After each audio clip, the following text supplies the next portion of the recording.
Och välkomna till fortsättningen av TV1-kvällen. I TV2 började just Rapport och här i TV1 Yrkeskanava.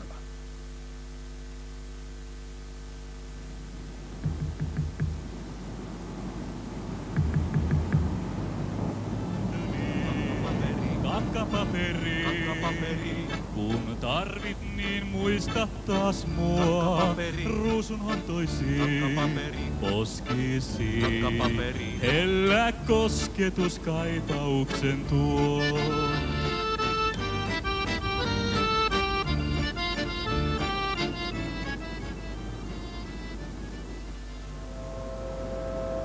Kun se saattoi olla joskus siellä koneen päälläkin töissä, niin 6-70 astetta kuumuutta.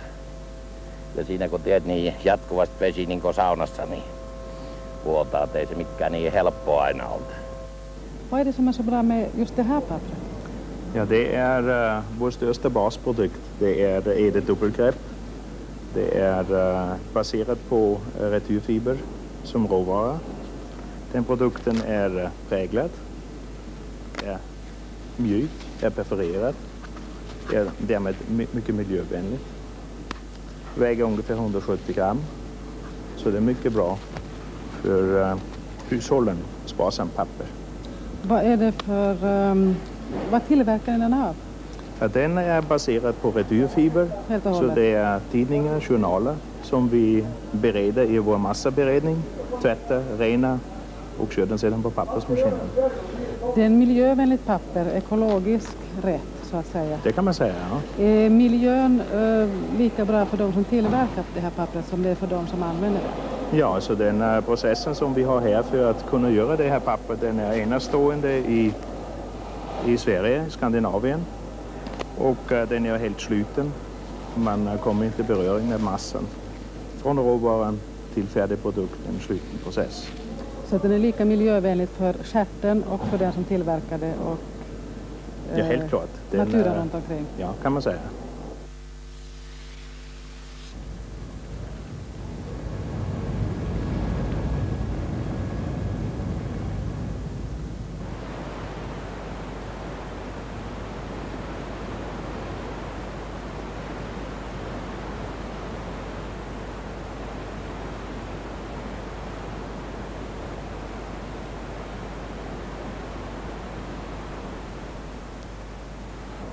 Kaksitoista vuotta sitten niin tässä oli aika likainen vesi Vennesporista ja tuolta laskivat kaikki saasteeseen siihen, niin tämä haisi oikein kesällä eikä tästä voinut ongittaakaan. Ne ruotsalaiskin mitä onkivat mato-ongella, niin ne antoi korkeintaan kissalle niitä kaloja, ei ne syöneet, vaikka saivat joskus hyviäkin ahvenia, minäkin kävin katsomassa. Niin ne ei uskaltaneet syödäkään, että ne on saasteisia. Tämä on nyt puissut niin paljon, että nyt tässä jo voi vaikka uitakin, ei ne silloin uskata ne uijattakaan, kun tämä haisi tosissaan niin kuin kaatopaikka. Aamu täällä herää, niin näkee heti tuolta noista savuista tuolla tehtaalle, että mikä kone käy ja mikä kone ei käy ja paljonko me tuotetaan paperia ja kullonkia. Tietää, että nyt tulee lepposa päivä, kun ei kone käy. Sehän noista höyryistä tuolla paperitehtaan katolla niin näkee nämä koneet. Se on aika hauska homma. Että sä heräät aamulla, lasket onko mun kone käynnissä ja sit sä lähdet tästä kävelemään niityn yli sitten tehtaalle. Joo, kato, kun mä ajan trukkia, niin mulla helpottaa aina se, kun kone on topissa. Tietysti me ei tuoteta silloin paperiin niin paljon, mutta se helpottaa kovasti. Se on oikein hauska homma, mä tykkään ja se helpottaa kovasti, kun lähtee töihin, että yksi kone topissa, tästä tulee hauska päivä.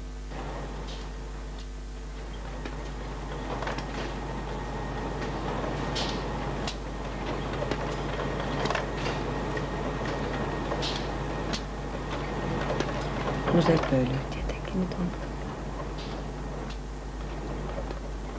Melua. Mutta ei niitä huomaa sitten vähän ajan päästä, niin ei niitä huomaa. Eikä ajattele. Niin tottuu.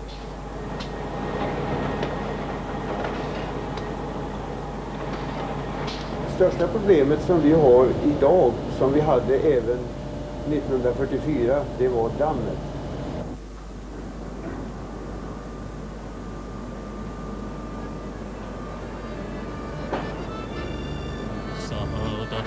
ulos potkaistiin, lipun ostimilla edettiin. Rakas silmäsi jäi kyyneliin, laiva rannassa kun erottiin. Tyttöni, kakkapaperi, minä tehtaassa työkseni teen. Joka päivä sua muistelen, kun kakkapaperia rullailen.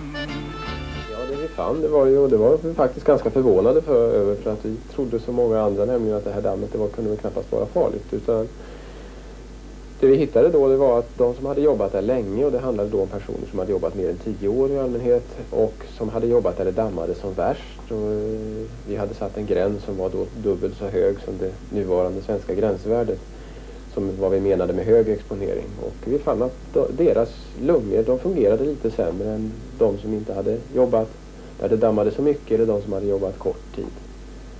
Så det var för vår del ett oväntat fynd. Det är först när man slänger upp det i luften och gör att man kan andas ner det som det kan börja bli farligt. Det finns ytterligare skäl då att dammsuga upp istället för att blåsa omkring det.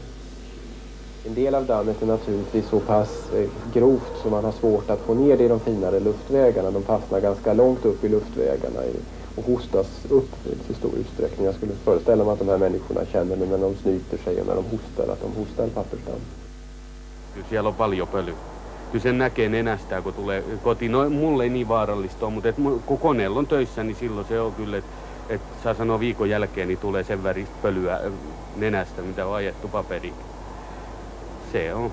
Mutta trukki on siitä hyvä paikka, että sinne ei pölise niin kovasti. Ovet ja ikkunat kiinni ja musiikit soimaan ja radio Ruotsi ja lämmityslaite päälle, niin siellä on hauska. Niinhän se työ täytyy ottaa, ei sit muuten mitään.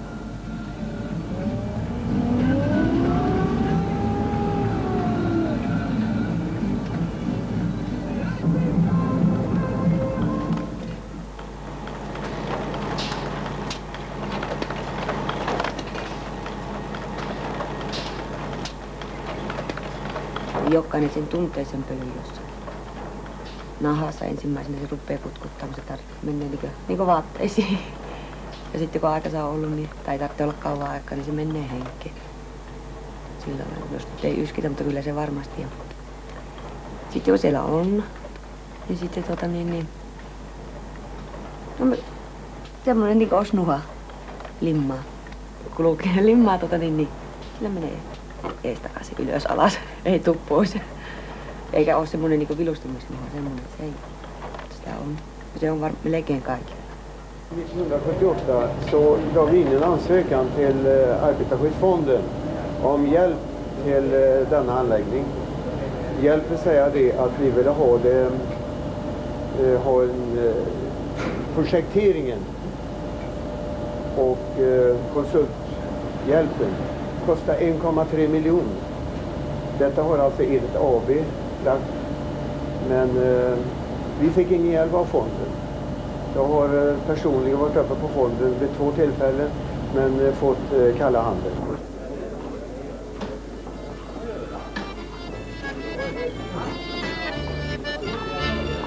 Sitten pomo ensitilin toi, luulin, että sulle kihlatosta voin.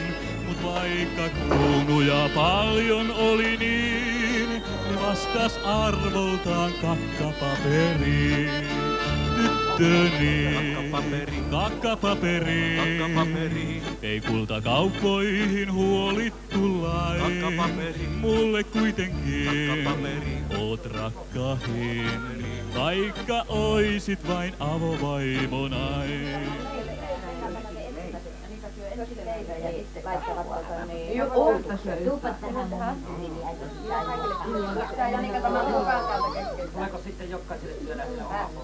Kun Parviaiset alun perin muuttivat Ruotsiin, oli heitä kaiken kaikkiaan 8.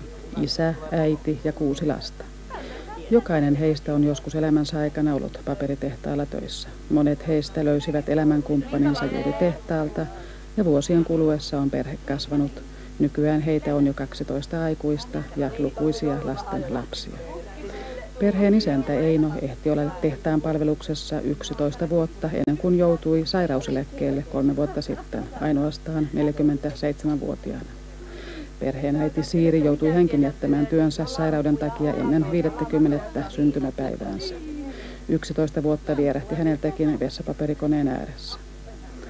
Nykyään tehtaalla käy työssä enää 3 tytärtä, joista vanhin Leija, 31-vuotias, on ollut siellä jo 15 vuotta saman koneen ääressä. Juu. Kyllä se mulle sitten valittaa joo, että minä olen ruohtinut. Yhteisiä työvuosia Parviaisten perheelle paperitehtaalla kertyy 67 vuotta. Ja tänä aikana ovat perheen jäsenet valmistaneet kaiken kaikkiaan noin 67 200 000 vessapaperirullaa. Einokin vähän työmies palasi. Kilometreissä tämä määrä tekee suurin piirtein 3 360 000 kilometriä tuplakreppiä. Tällä vessapaperimäärällä voisi paketoida maapallon moneen kertaan, sillä se riittää maapallon ympäri päivän tasan kohdalta noin 9 kertaa. Napos, eikö sulla mitään puhumista? Parviaisen perheen tuottamat vessapaperikilometrit riittäisivät myös tarpeen vaatiessa kuuhun ja takaisin yli 4 kertaa. Ja nyt lasta biisi. Kärpänen tulee. Ja se Kärpänen. Pekka. Se on oikeasti oma tyyli. Se on ollut aina. Niin, mutta musta se on hyvä. Se joka haluaa. Näitä valtavia jätepaperikasoja kutsutaan tehtaalla pornovuoreksi. Ja täältä alkaa vessapaperirullan elämä. Ruotsissa käytetään valtavia määriä vessa- ja talouspaperia, 113 miljoonaa rullaa kuluu tarpeisiimme vuoden mittaan. Ainoastaan Amerikassa pistetään menemään reilummin pehmopaperia kuin mitä täällä Ruotsissa. Tehtaalla on otettu huomioon yhä enemmän ympäristön saasteongelmat ja siksi pyritään paperin valmistuksessa käyttämään hyväksi juuri jätepaperia, eikä yksikään lehti ole sisällöltään liian huono kelvatakseen vessapaperin valmistukseen. Paperitehdasta ympäröivä luonto on huomattavasti parantunut viimeisten 10 vuoden aikana, mutta samaan suoritukseen ei ole ehditty 40 vuodessa tehtaan sisäympäristössä, jossa joillakin osastoilla joutuvat nuoret keuhkot alttiiksi yhä vaarallisemmalta vaikuttavalle paperinpölylle aivan niin kuin ennenkin. Hyvin vähän on niin informoitu meitä tästä pölystä. Mitä sinä tästä pölystä tiedät? No minä en tiedä, onko se vaarallista vai ei vaarallista. Voitko sä kertoa vähän tästä sun omasta työympäristöstäsi? Minkälaista siellä on olla töissä? No se on pölystä. Siitä on jokapäiväinen pöly. Ja hikinen ja se on lämmin työpaikka tämä, missä minä olen töissä. Kaikki muut nämä toiset koneet ei pölytä niin paljon kuin tämä just. Tässä ajetaan just tämmöistä paperia, mikä pölysee paljon.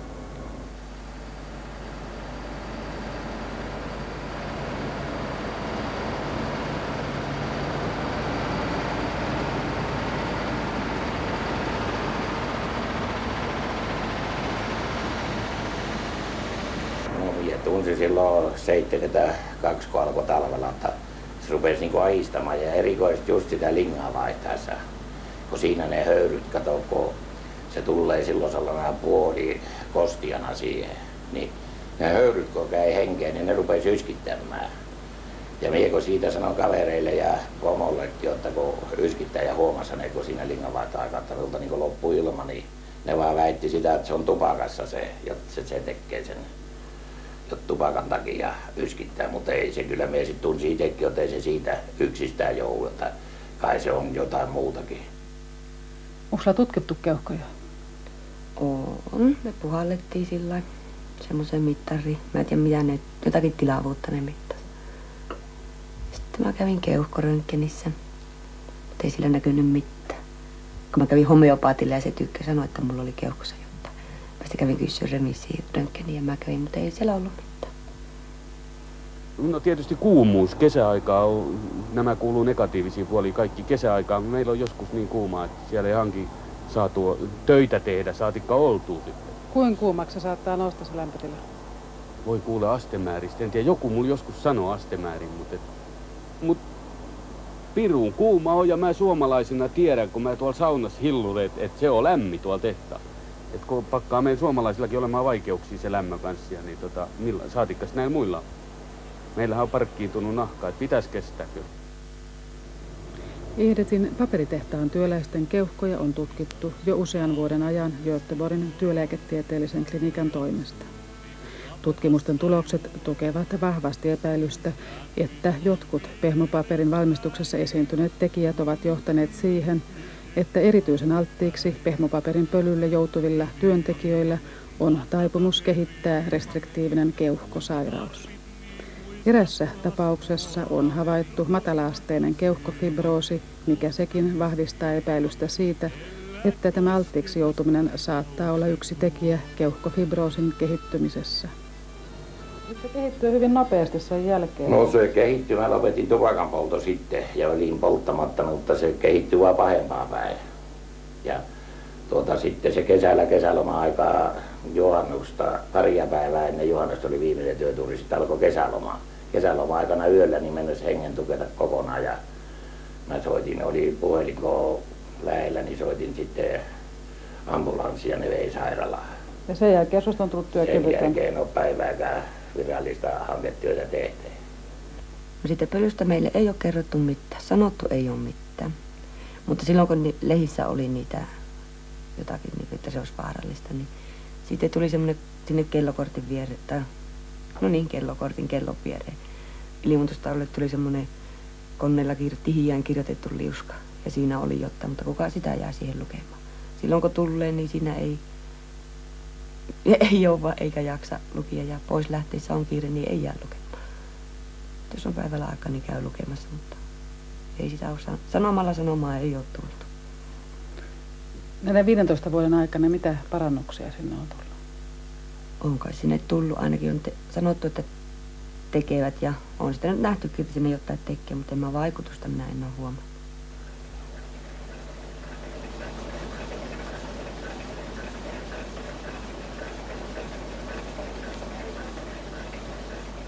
Mä olen siellä ollut tuossa paperitehtaa 10 vuotta, koko sen ajan, mitä mä oon täällä Ruotsissa ollut. Ja viihdyn suht koht hyvin. Tietysti on hyviä ja huonoja puolia, se on joka paikassa, mutta mä olen sitä mieltä, että joka täällä viihtyy, niin pärjää, niin se pärjää Suomessakin. Ja päinvastoin, joka ei Suomessa pärjää, niin sen on turha oikeastaan lähteä tänne.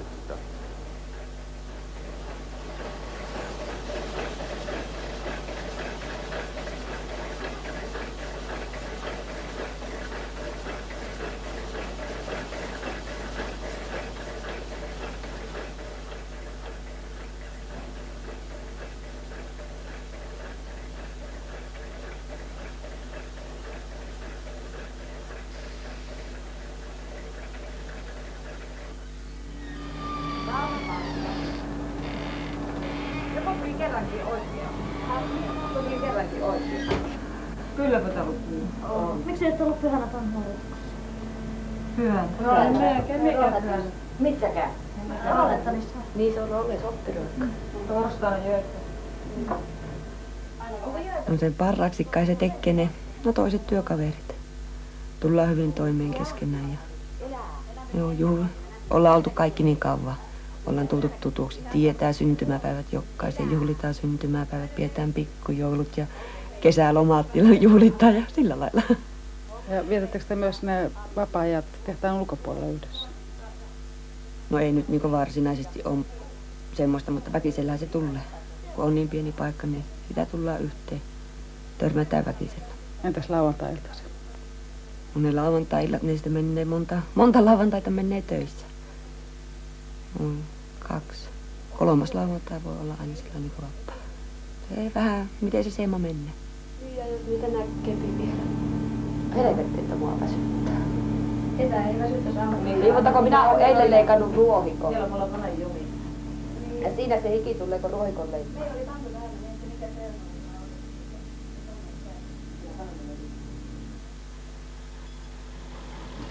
Siellä mä oon. Sinne mä jään. Niin kauan kuin eläkkeelle ja pää joutuu päässä.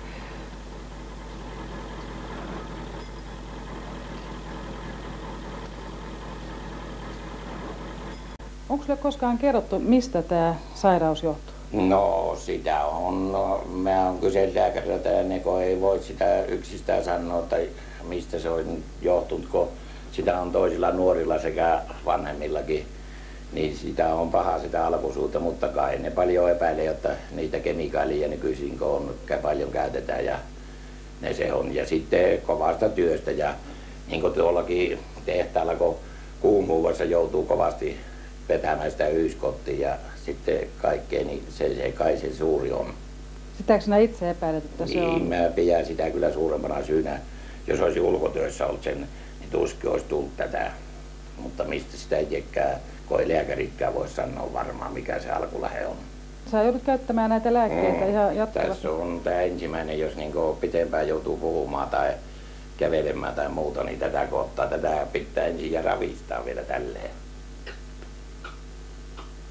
3 kertaa sitten niin suhahtaa.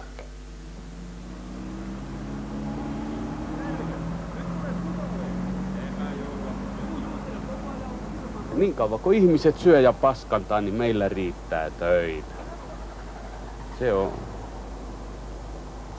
Niin se on.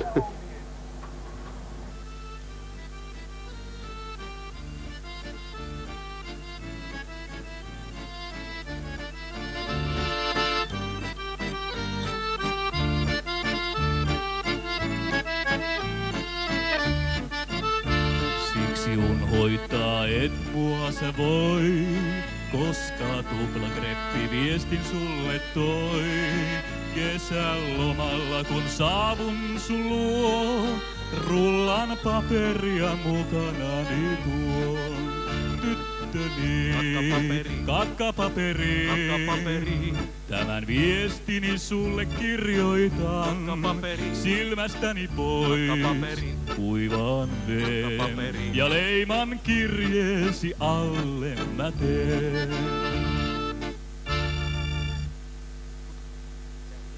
Pikkusen enemmän olisi pitänyt hidastaa. Jaha. Sen kokeilta. No nyt sulla on housunapit auki, pistä.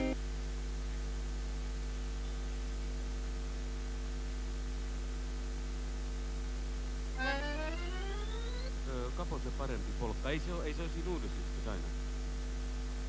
Jaa. Sä olet erikois. Niin, no, mutta sä oletkin erikoismiehi. Sä olet pläkkiseppä. Ei se niin nuuka. Otetaan pienet hetket. Ottakaa pelkää haitarisoa. Jaa. Sitä mä tekisin kyllä mieluummin ennen kuin olisi tehtaalla töissä. Meillä on semmonen huumoriryhmä, tämä mun ystäväni ja toverini ja vekseliveljeni ja mitä kaikki, tämä Olavi Niemisalo kanssa. Meillä on erittäin hauskaa. Se on rentouttavaa. Me kierretään tää Suomi-seuroissa ja esitetään kaiken näköistä huumoria. Ja sit soitellaan, meillä on tanssiorkesteri, Al Capone nimeltään. Ja erittäin hyvä tanssiorkesteri, pääasiassa omia kappaleita on. Ja tässä on polokassa tanssimahtia, rytketä kerrassaan. Hanurilla pannaan riiat kahtia, heikotta sekoava tappissaan. Kun haitari soittaa, hilitula, rummute hakkaa. Kilikuta, rytmiä soittaa, soittajat joutaa tauolla juomaan vettä.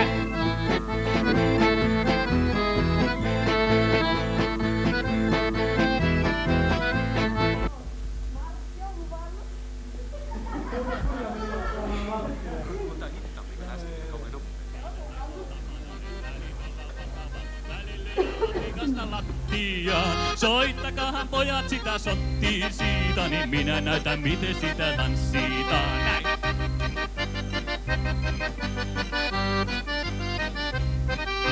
Ja Perma toki pöllähti ja lankuttiin kun valittaa enää killistä kauhiata painoa.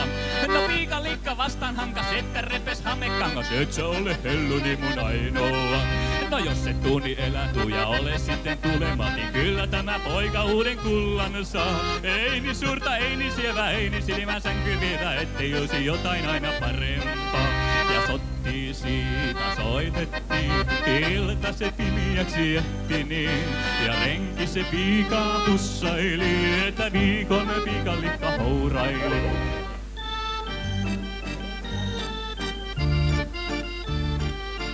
sit kun sattuu olemaan, niin mennään tansseihin.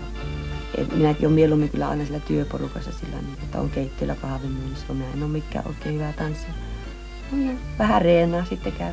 Niin kuin viikolla on niitä epävirallisia. Reenataan siinä. Niin opetellaan tanssimaan, että se luisi. Kyllä minä yksi osaan mennä vaikka 10 kilometriä yhteen suuntaan.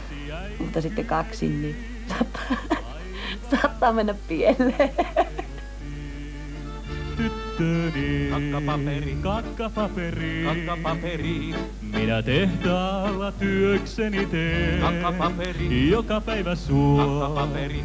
Muistelen, kakkapaperi. Kun kakkapaperia rullailen.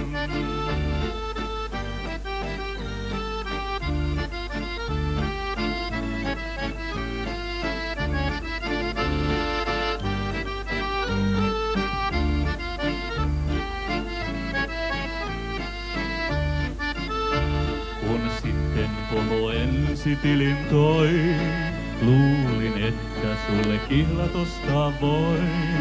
Mut vaikka kruunuja paljon oli niin, ne vastas arvoltaan kakkapaperiin. Tyttöni, kakkapaperi, kakkapaperi, kakkapaperi. Ja pehmoin muolittu lain, mulle kuitenkin kakkapaperi. Oot rakkahin, kakkapaperi. Vaikka oisit vain avovaimonai.